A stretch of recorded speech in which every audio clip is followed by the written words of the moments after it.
ঠাকুর শ্রীরামকৃষ্ণ বলেছেন, মনের মধ্যে বিষয় বাসনা, নাম যশ, খ্যাতি, সুখের চিন্তা নিয়ে ঈশ্বরের সব সাধনাই বৃথা।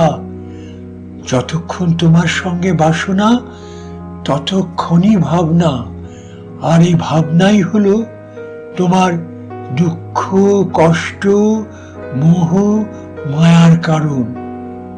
তুমি সংসারে থেকে ঈশ্বরের প্রতি মন রেখেছ, এ কি কম কথা?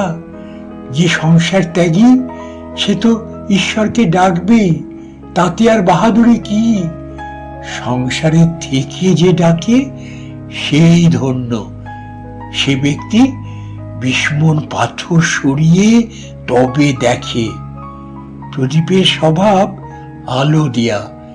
কেউ বা তাতে ভাত রাঁধছে, কেউ জাল করছে, কেউ বা ভাগবত পাঠ করছে।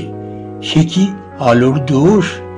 কেউ ভগবানের নামে মুক্তির চেষ্টা করছে, কেউ চুরি করতে চেষ্টা করছে। সে কি ভগবানের দোষ? টাকা থাকলেই বড় মানুষ হয় না।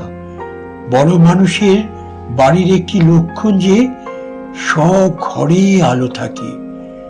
গরিবেরা তেল খরচ করতে পারে না, তাই অত আলো বন্দোবস্ত করে না। এই দেহ মন্দির অন্ধকারে রাখতে নাই, জ্ঞানদীপ জেলে দিতে হয়। জ্ঞানদীপ জেলে ঘরে ব্রহ্মময়ী মুখ দেখতে হয়। ঈশ্বরকে বলো, হে ভগবান, হে ভগবান, আমি ভালো মন্দ কিছুই জানি না, কিছুই জানি না। আমার যা অভাব, আমার যা তুমি পূর্ণ করো, যাতে আমার কল্যাণ হয়, কল্যাণ তাই করব, তাই করব, তাই।